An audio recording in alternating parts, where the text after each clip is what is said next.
हम लाते हैं top news, आपके फेवरेट टॉक शोज और अनलिमिटेड एंटरटेनमेंट सिर्फ यूट्यूब पर। अगर आपने अभी तक हमारा चैनल सब्सक्राइब नहीं किया तो अभी सब्सक्राइब करें और बेल आइकॉन को क्लिक करके हमारी लेटेस्ट वीडियोस के बारे में अपडेट जानें। सब्सक्राइब कीजिए और हम आपको लिए चलेंगे आपकी फेवरेट वीडियो की तरफ।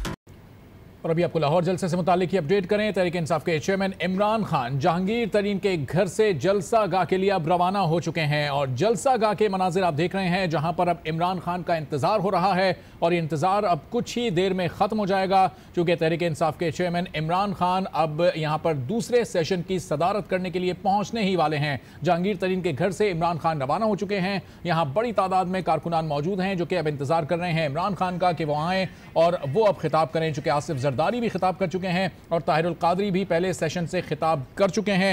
अभी तक इमरान खान यहाँ नहीं पहुंचे, कुछ ही देर में वो यहाँ पर पहुंचेंगे और अब बड़ा इंपॉर्टेंट है कि इमरान खान यहाँ पहुंचकर अपना क्या बयानिया पेश करते हैं। उन्होंने ये कहा था कि आसिफ जरदारी के साथ वो नहीं बैठेंगे, उसके बाद आसिफ जरदारी के खिताब के बाद वो यहाँ पर आएंगे और इमरान खान ने ऐसा ही किया। कई सियासी रहनुमाओं ने उनको मनाने की कोशिश की लेकिन ये तमाम कोशिशें नाकाम साबित हुई। इस वक्त इसी मामले पर बात करने के लिए हमारे साथ सीनियर एंकर पर्सन और तज्जियाकार आसमा शिराजी साहिबा मौजूद हैं और senior anchor person Rana Mubashir साहब भी हमारे साथ मौजूद हैं।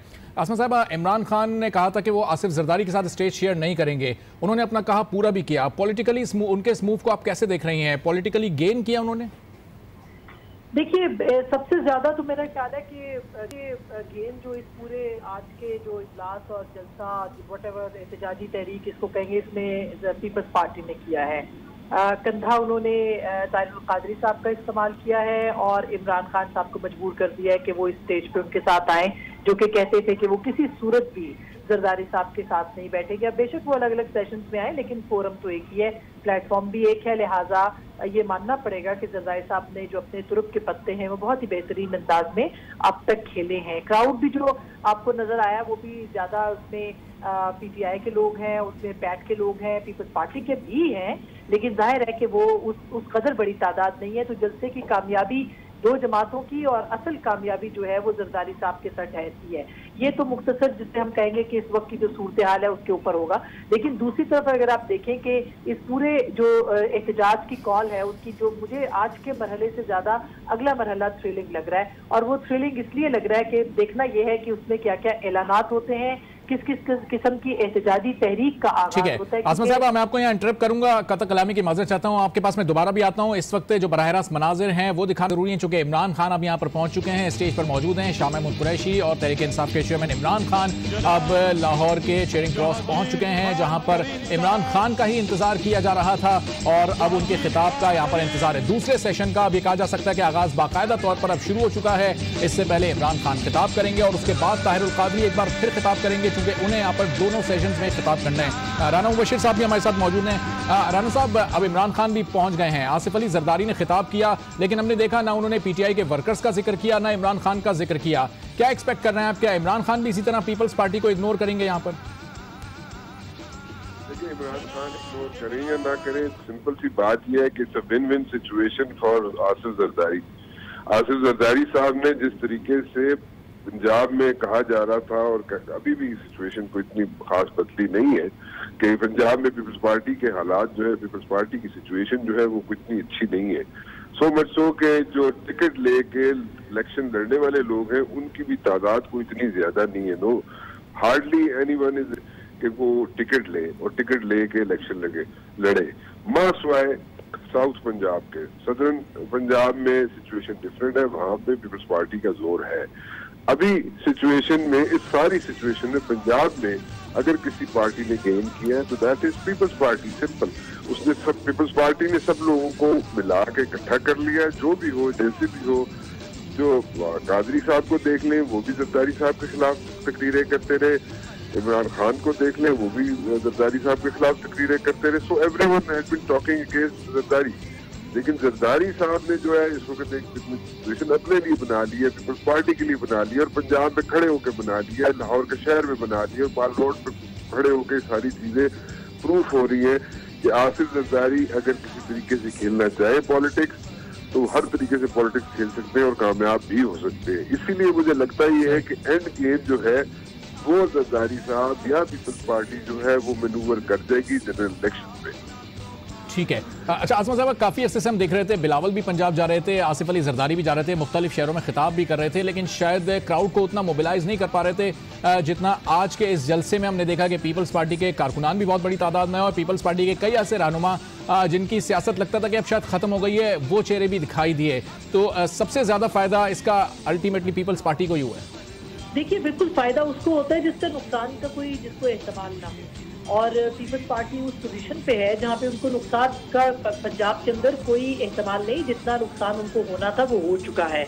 यानी उनका जो एक बैटल ग्राउंड होता था वो अब नहीं रहा, उसके पास सेंट्रल पंजाब में उस तरह की ताकत मौजूद नहीं है। साउथ पंजाब में बिल्कुल राणा साहब ने सही कहा कि कुछ ऐसे जगह मौजूद हैं जहाँ पे उनको अब कह सकते हैं कि उनका स्ट्रॉन्ग होल्ड है, लेकिन अदरवाइज अगर आप देखें तो जो उनका स्ट्रॉन्ग होल्ड सेंट्रल पंजाब और पंजाब में ओवरऑल वो बहुत ही उनका वो नहीं रहा और कमजोर है।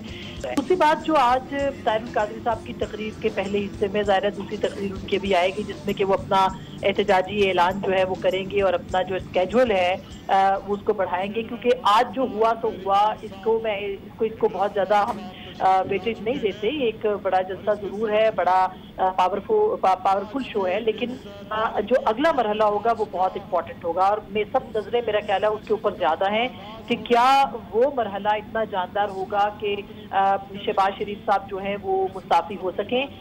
बाय द वे, अभी एक बहुत इम्पॉर्टेंट डेवलपमेंट हुई है और वो इम्पॉर्टेंट डेवलपमेंट जो है वो कुछ हुकूमती अराकीन की तरफ से कुछ बागियाना स्टेटमेंट्स के ऊपर है। वो हम इंशाल्लाह आपको अपने प्रोग्राम में भी दिखाएंगे 8 बजे। फैसला आपका में इशारे मिल रहे हैं और आपको पता है कि जो 1 फरवरी की तारीख से 120 दिन असेंबली के शुरू हो जाएंगे। उन 120 दिनों के पहले यानी असेंबली के खात्मे से 130 दिन पहले तमाम लोग जो है वो अपनी अपनी जगह अपनी अपनी जो अपने घोंसले हैं वो तलाश करने शुरू कर देंगे और यही वो टाइम होगा जिसमें पाकिस्तान मुस्लिम लीग नवाज की असल पोजीशन जो है वो सामने देखने को मिलेगी। और अब वो इशारे मिलना शुरू हो गए हैं। तो चीजें बहुत सी हैं जो कि कुकअप हो रही हैं और ये बनते बनते उसका फायदा कितना कौन उठाएगा। आपको मालूम है कि कॉन्स्टिट्यूएंसी पॉलिटिक्स के अंदर तारिक कादरी साहब इतने ज्यादा इन नहीं है। असल जो फायदा होगा वो कॉन्स्टिट्यूएंसी पॉलिटिक्स जो करते हैं उनको होगा और वो पाकिस्तान पीपल्स पार्टी और पाकिस्तान तहरीक इंसाफ है, वो किस हद तक कहाँ फायदा उठाएगी, ये एक अहम और बहुत ही अहम और दिलचस्प मरहला होगा।